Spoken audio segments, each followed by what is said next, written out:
Good evening and welcome to this evening's World Beyond the Headlines program. Tonight's program is part of, tonight's Global Voices program is part of the World Beyond the Headlines series. This series presents prominent speakers and organizes roundtable discussion groups and special interest conferences and seminars. This popular series is a collaborative project of International House and the Chicago Council on Global Affairs and the Seminary Co-op bookstores, with support from the McCormick Tribune Foundation. The program brings journalists and scholars together to consider major international news stories and how these stories are covered. Tonight's program is a panel discussion with author Shabnam Hashmi, along with Professor Stephen Wilkinson and Mehta of the University of Chicago, speaking on the 6th anniversary of the Gujarat Riots.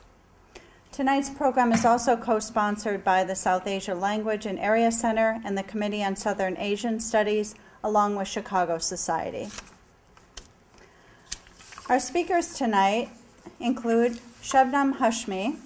She is Managing Trustee and Executive Secretary of Act Now for Harmony and Democracy, which is among the foremost figures. She is among the foremost figure in the political battles around secularism and religious fundamentalism in India today. Her organization was founded in 2003 in the wake of the Gujarat Riots and aims to intervene in the defense of democracy, secularism, and justice.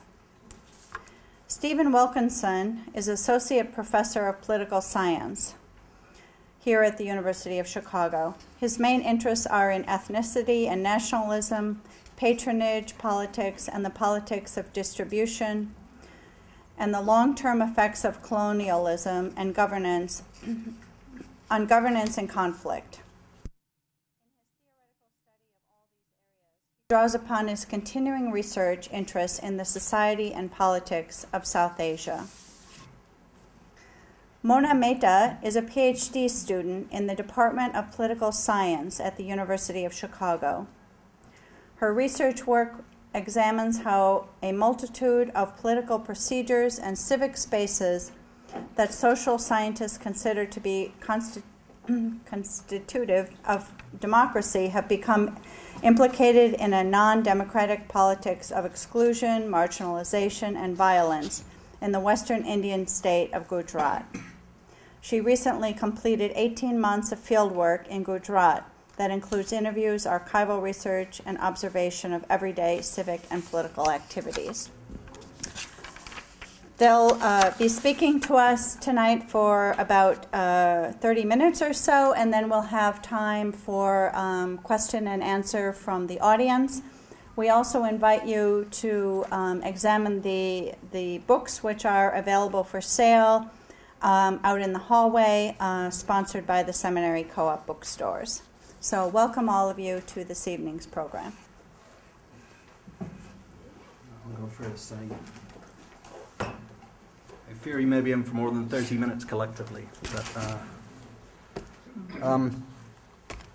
I thought I could probably best start off by introducing people to the political context of Gujarat and the riots, given that I'm sure people come in with very different levels of knowledge about contemporary Indian politics. This is a picture taken during the riots in Ahmedabad, the leading industrial city in Gujarat, in 2002. During the massive attacks on the 9% Muslim minority in the state of Gujarat.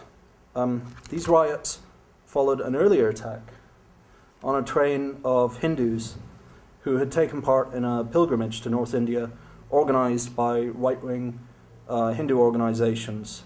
And then the train was returning to Gujarat and had stopped in the town of Godhra when it was attacked in circumstances that are still quite mysterious. In the original attacks at Godhra, somewhere between 57 and 59 people appear to have died. Demonstrations and strikes were immediately called by Hindu right-wing organizations. Yes? Speak louder. Yes. Speak closer to the mic. Yeah.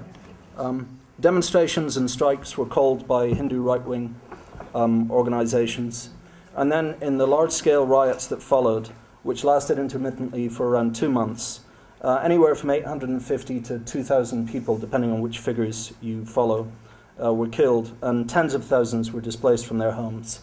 As in virtually all the major post-independence communal riots in India, Muslims were disproportionately the victims. As the police and administration in Gujarat, with some notable exceptions to be true, either stood by and let mobs of Hindus attack them, or in some cases were directly involved in the riots.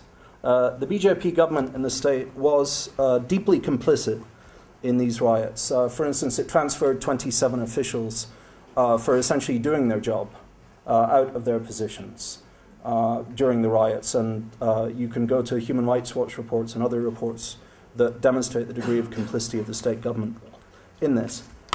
Now, I want to be clear here and say that while the Hindu right has been very heavily involved in anti-minority agitation over the past 20 years and anti-minority violence, the Congress party has at various times also been involved in fomenting riots in India, as have other parties. Major riots in Ahmedabad in 1969 happened on Congress's watch, in Moradabad in 1980, Meerut in 1987, Ranchi in 1967. So lots of parties have at various times been involved in, or politicians from various parties have at various times been involved in anti-minority violence. To understand why the 2002 riots took place, I think it helps to consider the electoral situation in Gujarat in early 2002 within the state. The key thing here is that things were looking pretty grim for the incumbent BJP government that had been elected for the first time in 1998 in the state of Gujarat. In India, the state governments are elected and they must serve out no more than 5 years. So you have to call an election before your 5 years is up. So the BJP government elected in 1998 in the state knew it had to call an election sometime in 2002 or 2003.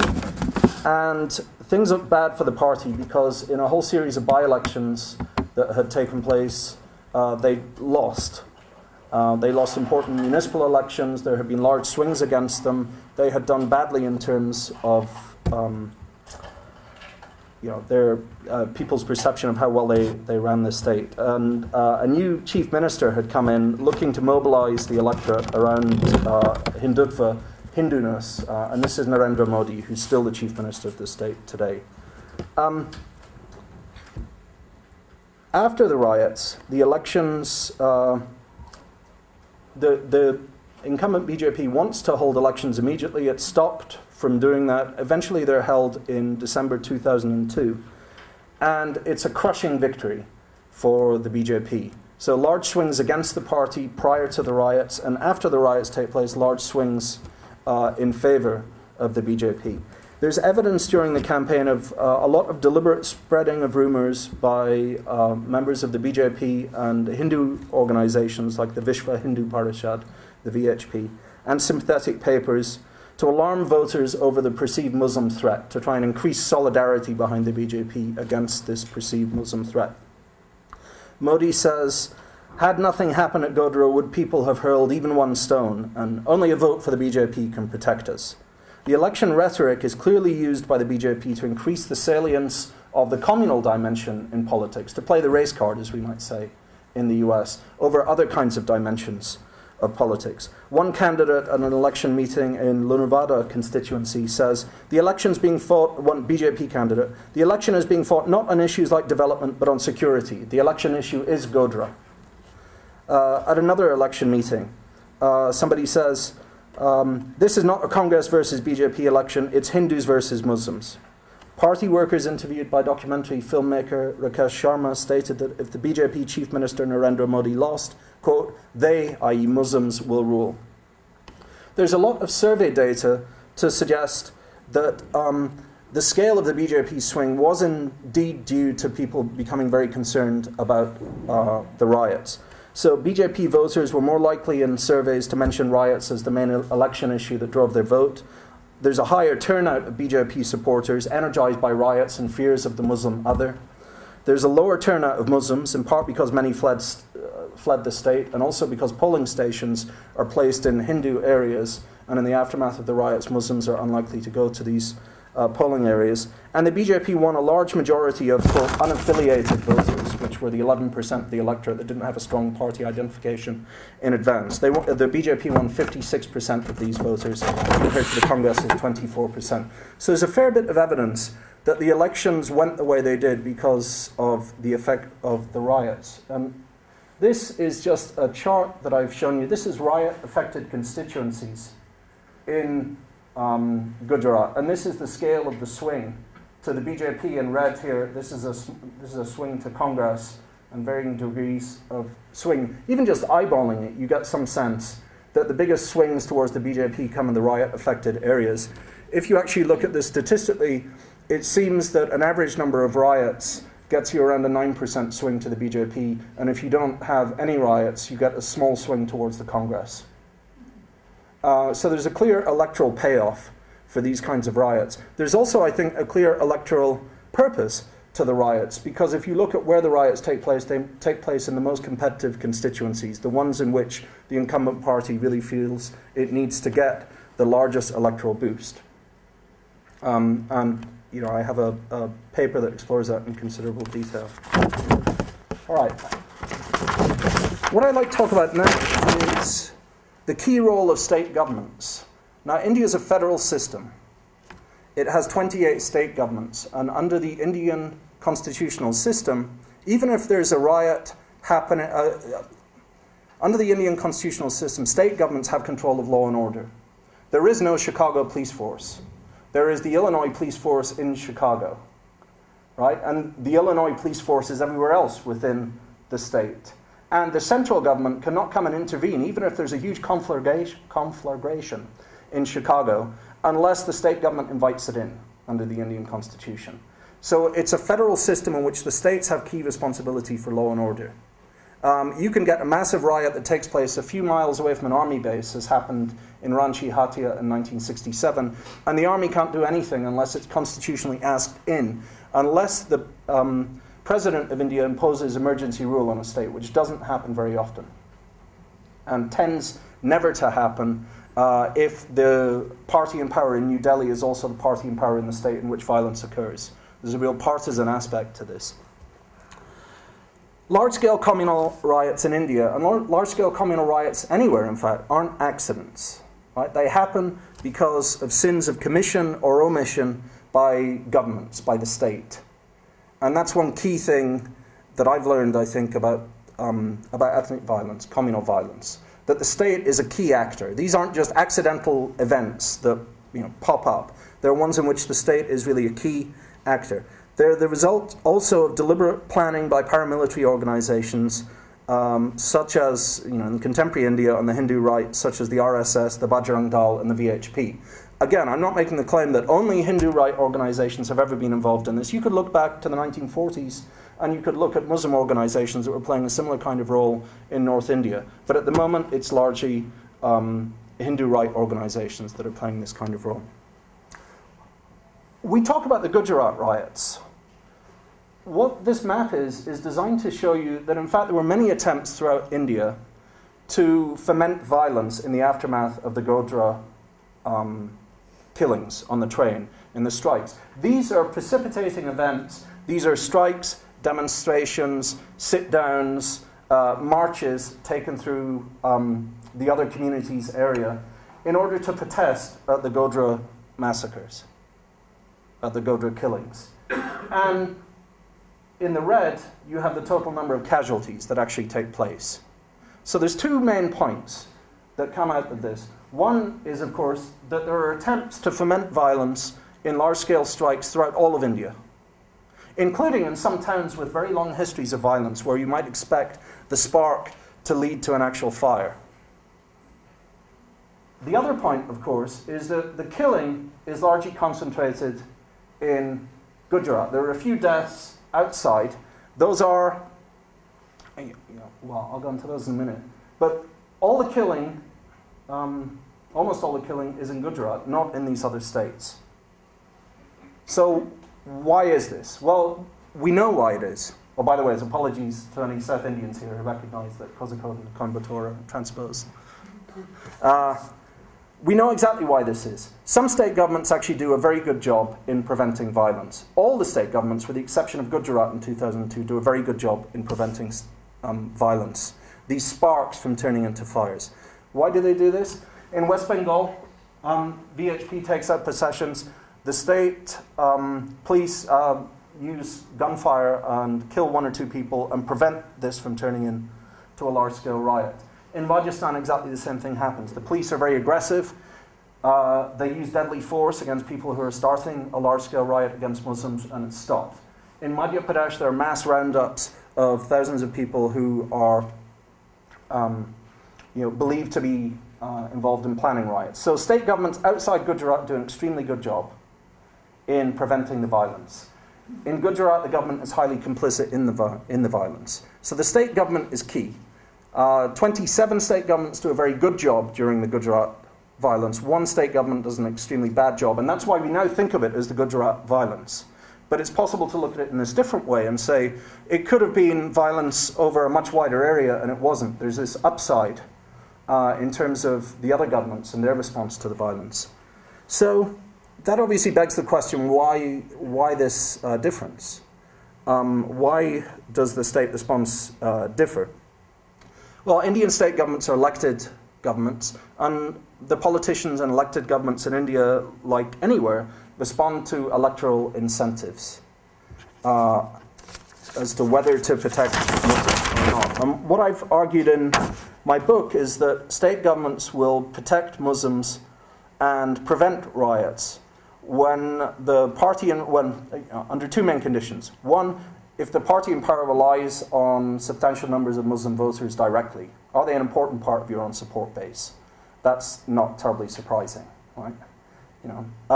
Secondly, is if the overall level of political competition in a state is so high, with lots of political parties competing, that the party in power then calculates, even if it doesn't need Muslim votes today, the overall level of party competition is so high that it's very likely to need Muslim votes tomorrow if it forms another coalition, because there are a large number of parties competing.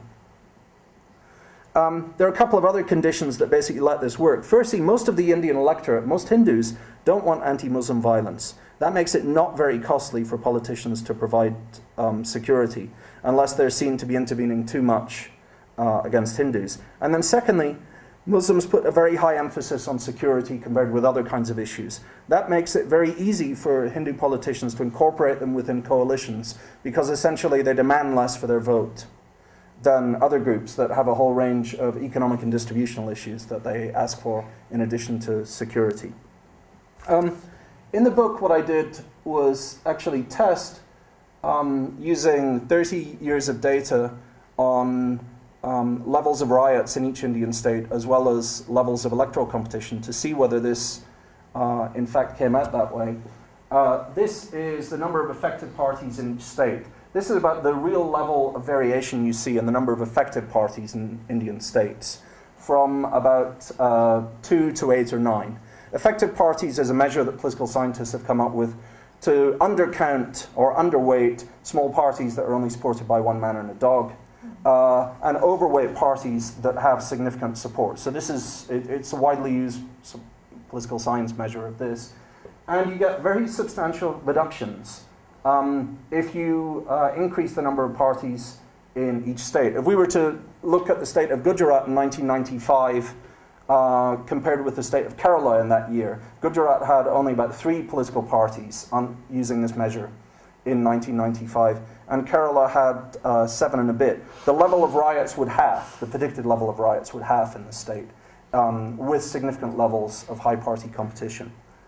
What I've done here is just superimpose this pattern of riots and deaths that you saw earlier on the levels of party competition in the state. So remember, I would say in places with very high levels of party competition, you'll have few riots, because even if you don't need Muslim voters today, you'll need them tomorrow. If you have low levels of party competition, then you're in more trouble. But it also depends on whether you have substantial Muslim support or not. So I think the pattern here relatively well reflects that. There are only 4 low competition states. In Gujarat, according to the 1998 voter exit survey that we have, there were 0 Muslim support for the incumbent BJP. I mean, statistically 0. Maybe there was somebody. But 0. In Rajasthan and Madhya Pradesh, you have figures in the mid-90s for the incumbent Congress party in each state in terms of Muslim support. So each of the parties gets about 95% of the Muslim vote in those states. The Congress parties in each state are very well supported by the Muslim community, and they respond accordingly. In Andhra Pradesh here, you really have a sort of virtuous circle with both of the major 2 parties competing heavily for Muslim votes, and they split them about 40-60. So you're in an ideal circumstance in terms of trying to explain why the state government does well in protecting Muslims. Bihar is an interesting case. It would be on nobody's list of the best managed states in India, and yet you have no violence of a communal kind during this period. West Bengal, you have violence, a little, but this is violence where the police are shooting rioters. I know because I followed up the individual records. In Rajasthan, same thing. It's police shooting rioters. These are, to the extent you can call them, good deaths, not bad deaths, because it's law and order forces intervening to protect the population from large-scale pogroms. That's why you have casualties in those states. So I think that the general pattern in 2002 accords reasonably well with this explanation that I put forward. Higher levels of party competition and higher levels of direct Muslim support for your political party help explain why states are either assertive or not assertive in taking action to protect Muslims. The good news for India is that competition at the state level politically has increased quite substantially over the past 20 years. And the Muslim population, with 13% of the total Indian population, is simply too large a chunk of the electorate in many states to be ignored. Increased intra-Hindu competition, especially along caste lines, has had some quite beneficial effects for lowering the communal tension in the country.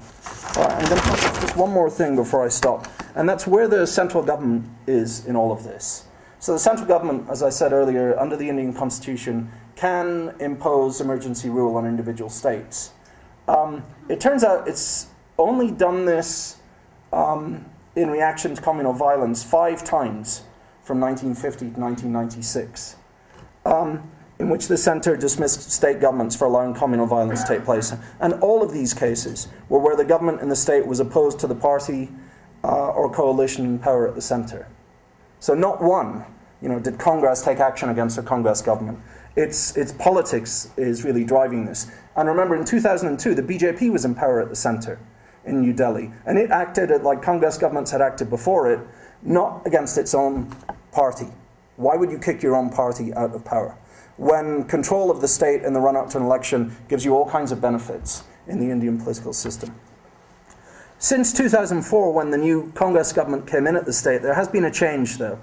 The Congress has tried to change the perceived incentives for state governments to allow or not to allow communal violence to take place, and has signalled to them that President's rule is a very real option if they allow violence to take place. First, the Congress does this in part because it's an overtly secular party. It's also supported by the communists, who have India's best record on preventing anti-Muslim violence. Second, Congress and its major coalition allies, the RJD, the DMK, the CPIM, rely heavily on Muslim votes. So the party has both an ideological and a pragmatic reason to intervene if BJP-run state governments foment or allow communal violence. Prime Minister Singh, whose own Sikh community was heavily victimized at the hands of his own party in 1984 riots in Delhi, is especially sensitive on this issue. And soon after he was appointed, he mentioned that we never want to go back and have similar incidents like this again. The different state incentives can be seen, I think, if you look at what happened in the major town of Vadodara in Gujarat in 2006. where communal riots broke out in May 2006. The centre sent very clear signals to the Narendra Modi government that if you let anything happen this time, president's rule is coming. No question. And it had every political reason to do this, the Congress. And the BJP knew it had every political reason to do this, and therefore it effectively called in the army almost immediately to quash the riots, having been warned that the centre was only too willing to impose president's rule on the state if it failed to do so. If there's a change in government in the next few years, these incentives may change in between the centre and the state. But at the moment at least, I think this is one way to understand why in last year's elections in Gujarat you didn't get the same kind of violence that you saw in 2002, because you had a very different party in power at the centre that sent very different signals down to the state level. All right, so I'll finish there. Thank you for bearing with me. Mona.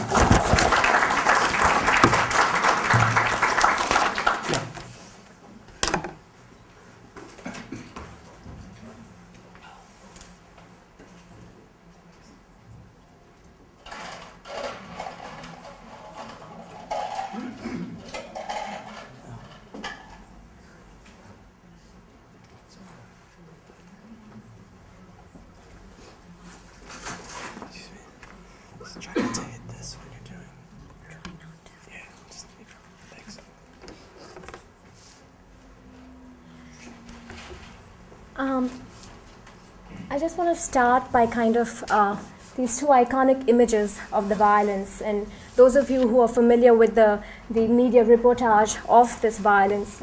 On the left is a Muslim tailor who's actually begging to kind of be spared by a mob, and this is a rioter all riled up and frenzied. And in my talk today, I mostly want to talk about what's happened in Gujarat since 2002. As we discuss the state of democracy in Gujarat 6 years after 2002, I will focus on the marks the violence has left on civil society in the state. How have Muslims and Hindus responded to these events? What sort of a Gujarati society has emerged in the aftermath of 2002? Although routine life appears to be peaceful in the past 6 years, there are enormous physical and psychological boundaries that exist between Hindus and Muslims. Everyday life has wrapped itself around these deep communal divisions while assuming a form of normalcy. The wedge separating the Muslim and Hindu civil societies is most starkly exemplified by the proliferation of Muslim ghettos that have become part of Gujarat's physical landscape. This is particularly true in the state's largest city of Ahmedabad, where the bulk of the violence occurred. Although illegal under Indian law, Muslims are not allowed to rent or buy property in Hindu neighborhoods, which has pushed the community into ghettos. Juhapura is the largest of such ghettos in Ahmedabad, with a population of more than 300,000 Muslims. Located on the outskirts of the city, this neighborhood became a safe haven for Muslims from all over Gujarat who were fleeing to save their lives during the violence in 2002. Since then, it has doubled in size and is still growing. With poor infrastructure and civic amenities, Juhapura looks visibly impoverished compared to the economically booming Hindu areas of Ahmedabad that are dotted with glittering malls, restaurants, and business establishments. So complete is the segregation that people commonly refer to the crossover area between the neighborhoods as the border. In the course of their day-to-day lives, Hindus don't cross the border because of the widely held prejudice that these neighborhoods are dangerous war zones where Muslims are roaming around wielding AK-47 guns. Although Muslims also tend to view Hindus with suspicion, those who work in Hindu areas have no choice but to go on the other side for the sake of their livelihood. During my fieldwork, I lived in a Hindu neighborhood where I was constantly warned against going to the Muslim side. I was told that even a truckload of armed policemen cannot return alive from Juhapura. It was hard for me to explain to my Hindu neighbors that I went to Juhapura frequently, had wonderful friends there, and that it is nothing close to the kind of criminal danger zone they imagine it to be. I just want to give you a sense of what these neighborhoods look like. those buildings there is the Hindu neighborhood of Vejalpur. This road is leading to Juhapura. This is kind of called the border. I mean, people just call it the border, and mostly there's not much traffic. People who go in and out are usually Muslims who are going to other parts. Hindus almost never cross into this area. This is another ghetto which is kind of emerging in the industrial outback, which is very near to the Chief Minister's constituency actually, called Bombay Hotel. It's where there are these industrial processing units, and it's this kind of really underdeveloped area, and you can see these cramped slums and small houses, and the kind of people who live here are actually predominantly working class. This is the kind of drinking water that you get in these areas, and this is the glittering Ahmedabad. You see lots of malls, multiplexes, big highways. This is kind of the Hindu part of Ahmedabad. I just want to talk about who are the people who live in these ghettos. What is the Gujarati Muslim like, and how do Muslims view their circumstances? Upon interacting with people in these neighborhoods, one quickly learns that there is no such thing as the stereotypical Gujarati Muslim. The Muslim communities in the state are extremely diverse, with different educational, class, sect, and regional backgrounds. For instance, the residents of Juhapura include professors, poor daily wage earners, activists, millionaires, rickshaw drivers, blue-collar industrial laborers, journalists, clerics, lawyers, and middle-class business people. These diverse groups of people have nothing in common with each other except their apparent Muslim identity. A Muslim activist who lives in Juhapura told me how much she wished that her young children could grow up in a cosmopolitan environment in the more developed parts of the city. She feared that an entire generation of Muslim children growing up in these communal enclaves is being forced to go to all-Muslim schools. As a result, they have never known a single Hindu friend or neighbor as part of their childhood experience. This cannot possibly be good for the future of our society, she lamented. Likewise, I met a retired Muslim professor of English and Persian literature who enjoyed living in a mixed neighborhood with people from similar professional backgrounds for decades, till he and his family were forced to flee their house overnight and move into a Muslim locality when the violence broke out in 2002. He was moved to tears as he reminisced about his house that was burnt and a bygone life of intercultural exchanges. He said, "I don't have much in common with my neighbors here. We go to different mosques and have very different worldviews. I feel trapped and uprooted in my own land. I have no choice and nowhere else to go." Others have come to view ghettos as survival strategies. A group of Muslim youth I talked to had accepted their segregation as the most plausible way to live in present-day Gujarat. We don't enjoy it, but it's the only way we can be safe. Because we cannot rely on the state to protect us, our numbers in these ghettos is our only source of safety, they explained to me as a matter of fact. Interestingly, the marginalization of Muslims has thrown up contradictory responses from the minority community. On the one hand is a remarkable rise in educational activities as Muslim trusts have started building modern schools to address the problem of low literacy within the community. As a result, there's been an increased enrollment of Muslim children, particularly girls, in new institutions. I just want to give you some slides here of these kinds of new schools which have been built after 2002 in Muslim neighborhoods by Muslim educational trusts. The FD Trust is the biggest trust in Gujarat. They run lots of schools. All of them follow the state board. Most of them are in Gujarati, some in English, and some in Urdu. You see a lot of, these are high school girls in one of Ahmedabad's oldest Muslim school, the Anjuman Islami school. And it's very interesting that because these neighborhoods are so ghettoized now, in fact, parents feel that it's safer to send their girls to schools in the same neighborhood. And so in a kind of perverse way, that has increased the enrollment of girls in schools. So on the one hand, there's all these building of new schools and modern institutions of education. And simultaneously, 3 prominent Islamic organizations, 2 of which are conservative, have gained greater access into the Gujarati Muslim community.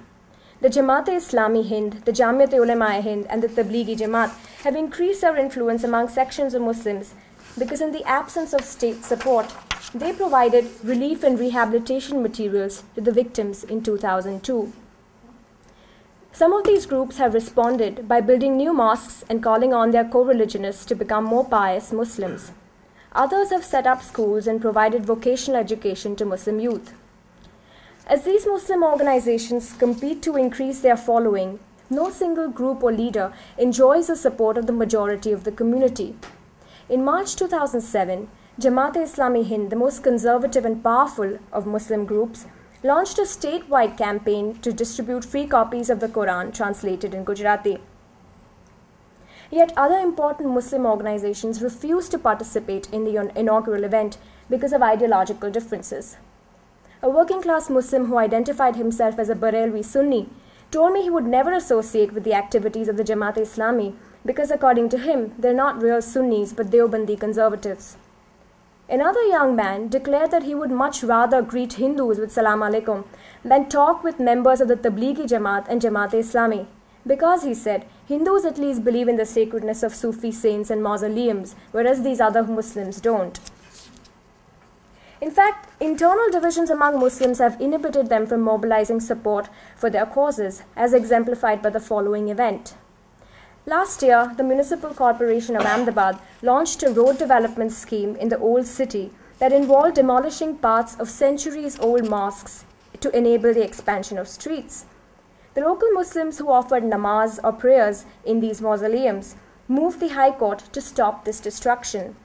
However, in their legal petition to save these prayer sites, the local Muslims, led by a group called the Sunni Awami Forum, could not even get the support of the 2 most prominent Islamic organizations in India because of differences in Gujarat, because of differences of opinion about whether mausoleums are Islamic or un-Islamic. So I just want to show you, this is one of the mosques. It's called the Rani Sipri Mosque, and part of its wall was actually going to be demolished as, for the expansion of roads. This is the inside of a mausoleum. So here you had these Muslim groups trying to organize, but there was really no unity, in trying to get the corporation to actually stop doing that. It is indeed ironical that despite internal divisions among Muslims and their inability to forge alliances across subsects, Hindus continue to fear that Muslims are a united and monolithic force against them. In response to their conceptions of Muslim solidarity, Hindu gurus from various sects are increasingly coming together on common platforms, participating in each other's congregations, and emphasizing the unity of their messages. In a press interview last April, the high-profile guru Swami Sachidanand praised Hindus for displaying much-needed aggression and solidarity in attacking Muslims in 2002, because of which he believes Hindus are safer today than they have been in the past. In one of his addresses, another famous guru, Asaram Bapu, told his audience that if there is anything Hindus ought to learn from Muslims, it is their unity and aggression for the sake of their religion. In this way, these gurus insist on emulating Muslim cohesion that simply does not exist in reality. Moreover, the idea of Muslim aggression in the mind of the Hindu imaginary seems to think little of the palpable insecurity ordinary Muslims feel when no less than a well-connected Muslim former member of the Indian Parliament was hacked and burned to death in front of his house during the violence in 2002. So you have a lot of these kinds of gurus on the Hindu side who come from various different strands and sects within Hinduism who are very easily climbing each other's platforms and affirming each other's messages in a way that you don't see different Muslim groups coming together on the Muslim side. Finally, I have emphasized the marginalization of Muslims in Gujarat. And although I've emphasized that, I want to leave you with another thought. That is that there seems to be a project underway in Gujarat that is not so much about challenging an imagined Muslim cohesion as it is about building a particular kind of Hindu polity. Perhaps this newfound Hindu confidence and solidarity that exists alongside a beleaguered Muslim psyche is best displayed on the national highway that connects Ahmedabad to Gujarat's capital of Gandhinagar. The highway, lined on both sides with sprawling malls and opulent temples belonging to different Hindu sects, also leads to the Muslim ghetto barely 10 miles away. This emergent skyline of Gujarat is not simply a story of class divisions between rich Hindus and poor Muslims. Rather, it is emblematic of the social contours of a state where the politics of boundaries has strayed dangerously far from the parameters of the Indian Constitution. And I just want to end here with Shabnam demonstrating in Gujarat. I think this was last April, and I think we can discuss more about this later on in the discussion about what kinds of spaces democracy leaves open for dissent and contestation, even in a place like Gujarat. So, yeah.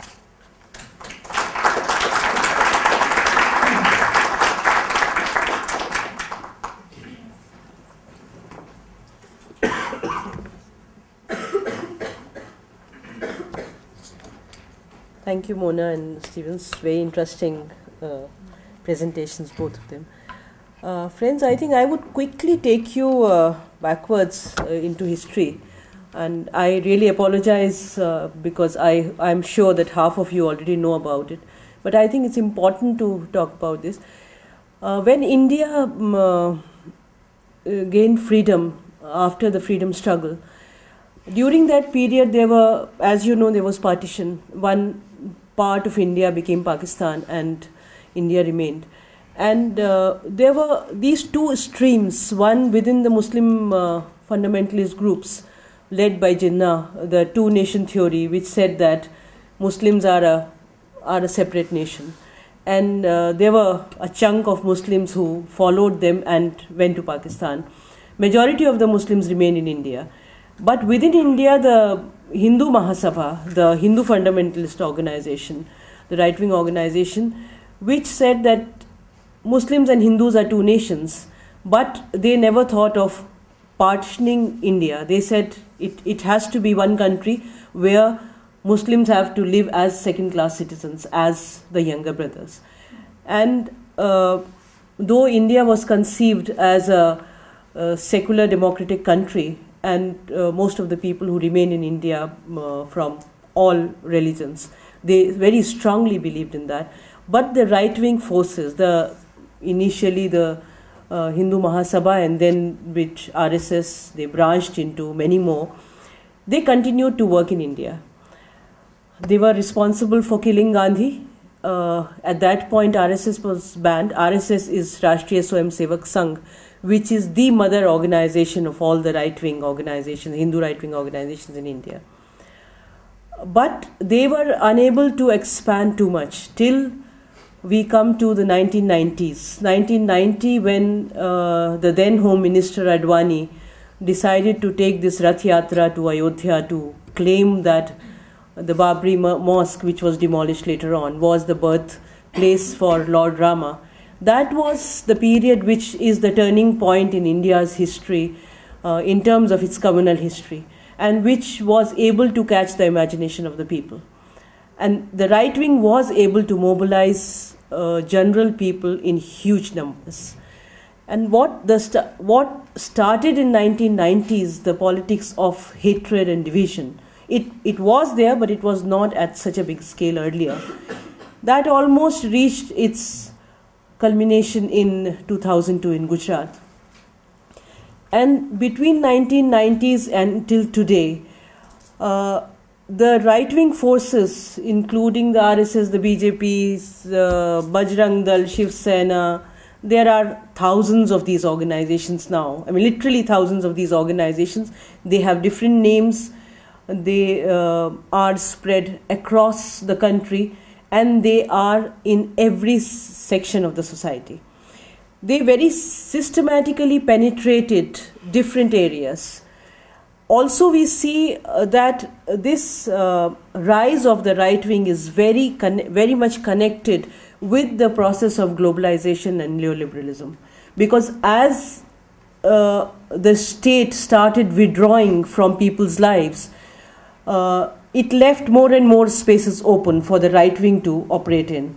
For example, if we look at education, there was the amount of funds spent on education were reduced from 4% to 2% to then it became lesser than that, absolutely opening the possibilities of the right wing to open their Shishu Mandirs and Vidya Mandirs, and now they exist in thousands. I mean, I think they'll cross probably 100,000 schools across India by different names. There would be Ekal Vidyalayas, there would be Vidya Bharatis, Shishu Mandirs, and so on, which teach hatred from class 1 onwards. I won't go into all that because I'm sure that a lot of people would know about it. I mean, what is taught in these schools and all that.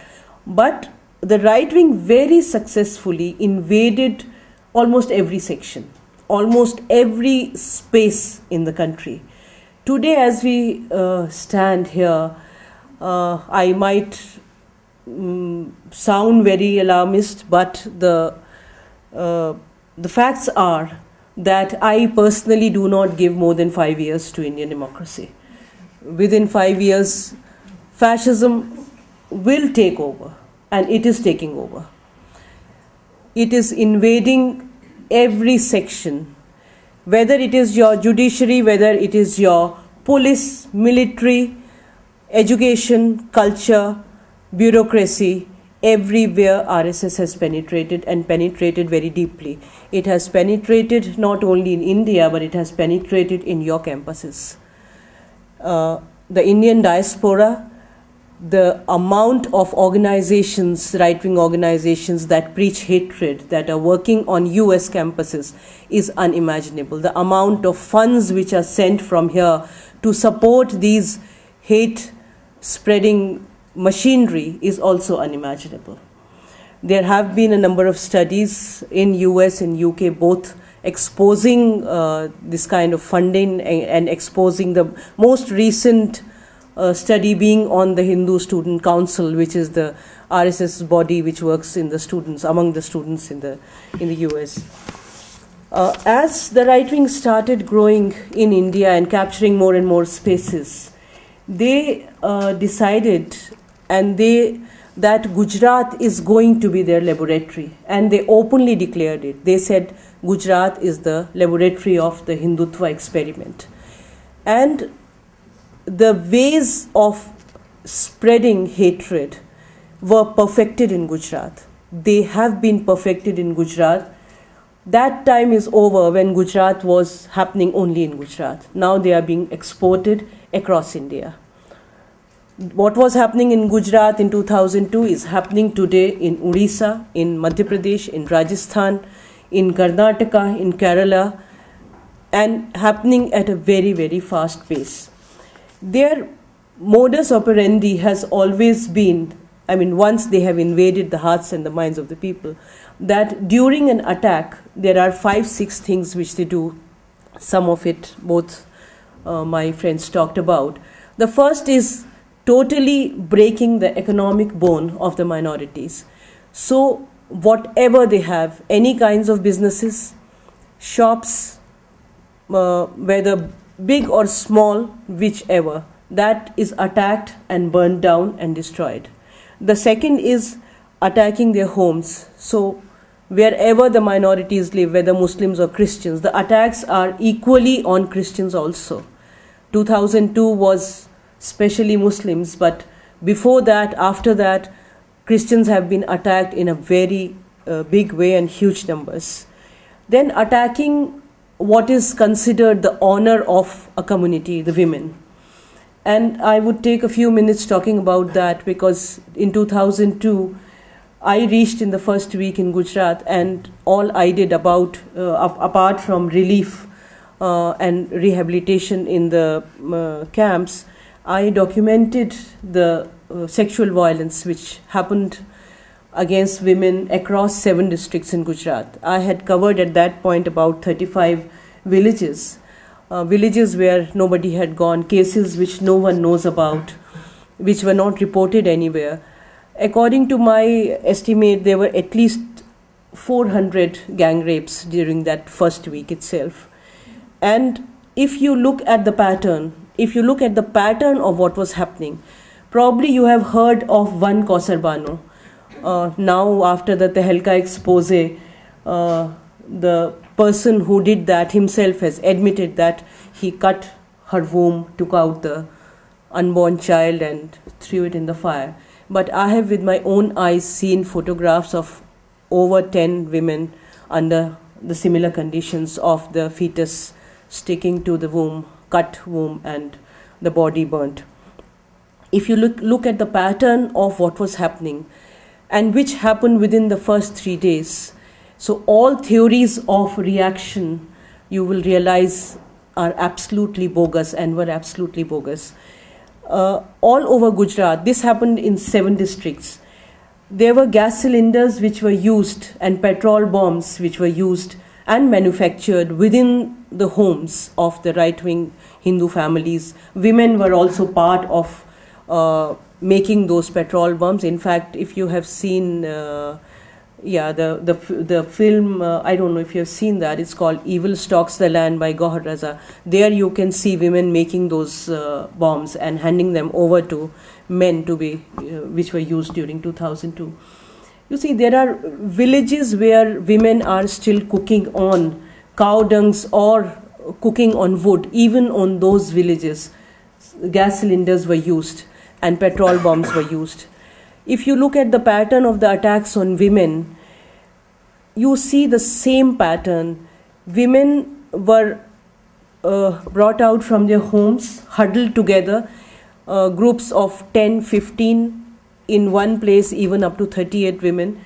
They were stripped naked, every single cloth from their body. They were made to run, mobs following them for kilometers. And after that, they were gang raped, their breast cut off, all kinds of iron rods and wooden sticks stuck in their bodies. And this did not happen in one place. This happened, I have personally documented this happening in 6-7 different districts. And this kind of brutality one has never heard of. These were not ordinary Gujaratis. These were not ordinary Gujarati citizens who were doing these to women. They were trained to do what they did to women. And they were trained over a period of time. So that was the second kind of attack which comes during when a community is being attacked. And this is happening with the Christians also. I'm not talking only of Muslims here. The third thing is attacking the religious symbols. There were over 268 mosques and dargahs which were torn down using petrol bombs during 2002. After 2002, what I think Mona talked about and also Stephen talked about was the Baroda riot, which happened around the Dargah. In the name of broadening the road, they wanted to destroy and demolish this 300-year-old Dargah, which existed in Baroda even before the roads or the city started building up. So any cultural symbol, any religious symbol of the minorities is attacked. When Christians are being attacked, then churches are being burned down, Bibles are being burned down. When Muslims are being attacked, then dargahs and mosques are being attacked. The Rani Chipri Mosque, about which Mona talked, that's one of the most beautiful heritage buildings in Ahmedabad, and a very old building. It has been on their map to destroy that. And it was actually not the Muslims who saved it. They were the heritage lovers, the secular, strongly secular, small, though very small, but that secular Hindu community within Ahmedabad, which stood at the gates for days together and saw to it that the state does not touch that mosque. And apart from this, I mean, these kind of attacks, what continues? This happens during riots, which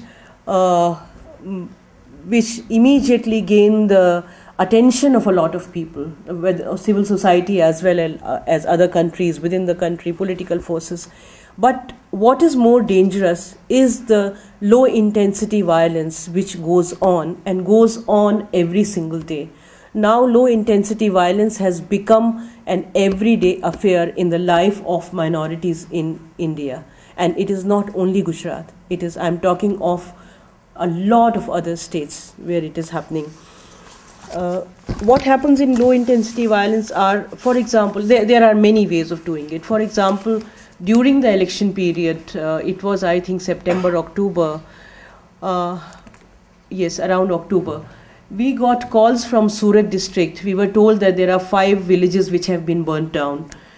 Next early morning, me and another colleague, we rushed to that space. Although I spoke to almost everyone in the police, I spoke to all the political leaders, including the Congress leaders who were running for elections, the leader of the opposition and leaders in Delhi, and everyone told me not to worry, everything was under control.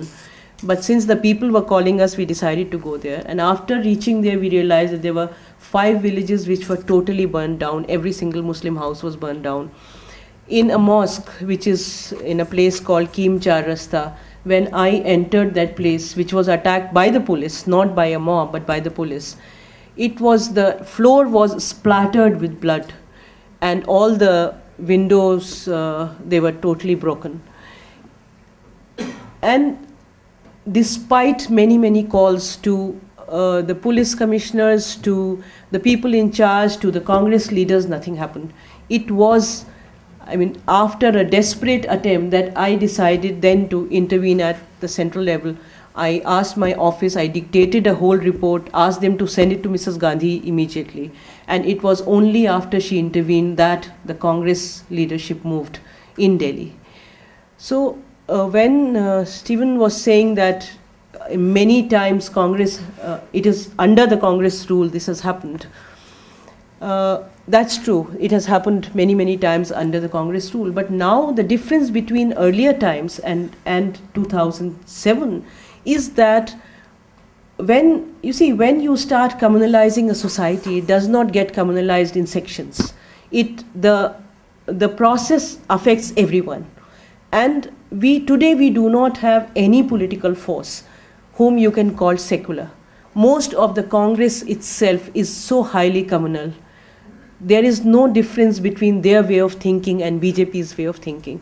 So it is very difficult to say that who is going to save the country, who is going to save democracy and what is happening in India, who is going to fight against the right-wing forces.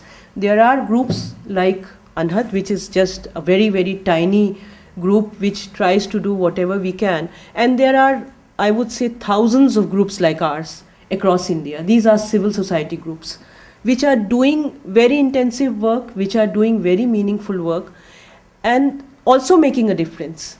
But all of us put together cannot match the scale at which needs to be met. We are like not even 1% of what is required to be done in India at this moment.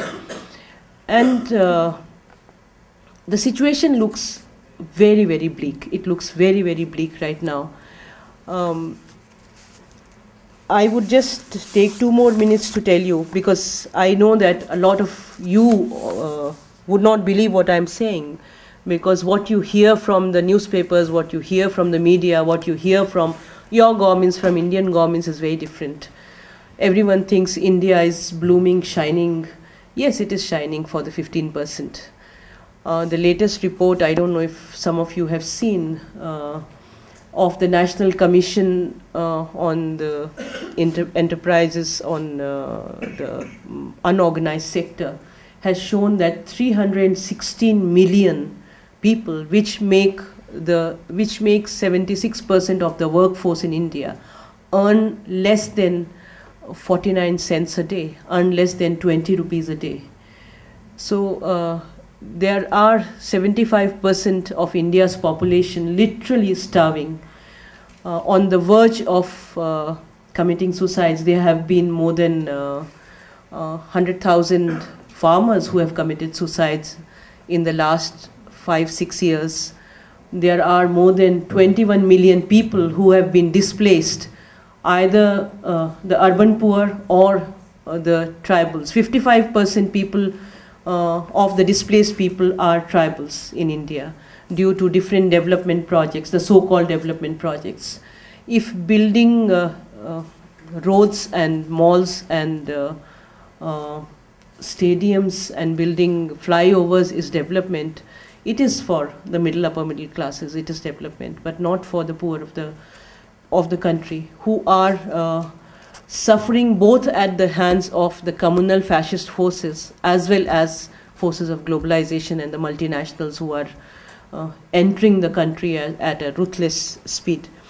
On 28th, which was the 6th anniversary of Gujarat, we released this book called Rise of Fascism.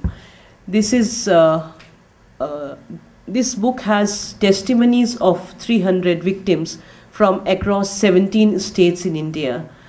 Not all the states, but 17 states. And each testimony will speaks in itself that how fascist forces are taking over. These are testimonies of victims as well as activists, and these cover almost every area. There are people talking about judiciary, the invasion of RSS in the judiciary. There are people talking about police, people talking about education, almost about every sector in India.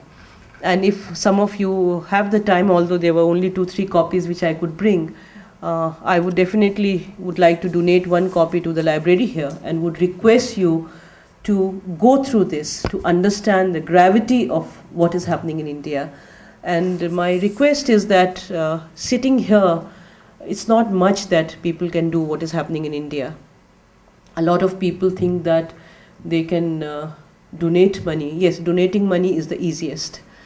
But I would say that if right-wing has to be fought, if fascism has to be fought, it cannot be fought with foreign money. It has to be fought with Indian money and with Indian people living there. But what you can do is to see what is happening on your campuses, because it is not only the Indian population which is going to be affected. The fact that large number of Hindu right-wing organizations is spreading hatred, deep-seated hatred, are working on your campuses, it is going to affect the whole society as a whole. And your future generations, this generation, I think probably you can refer to the recent report on the Hindu Students' Council's activities in the US, in the campuses. It should be available. Probably Sameep can help in locating that. It is online also. I think I'll end there. Thank you very much. If there are any questions to any of us, we would be happy to answer.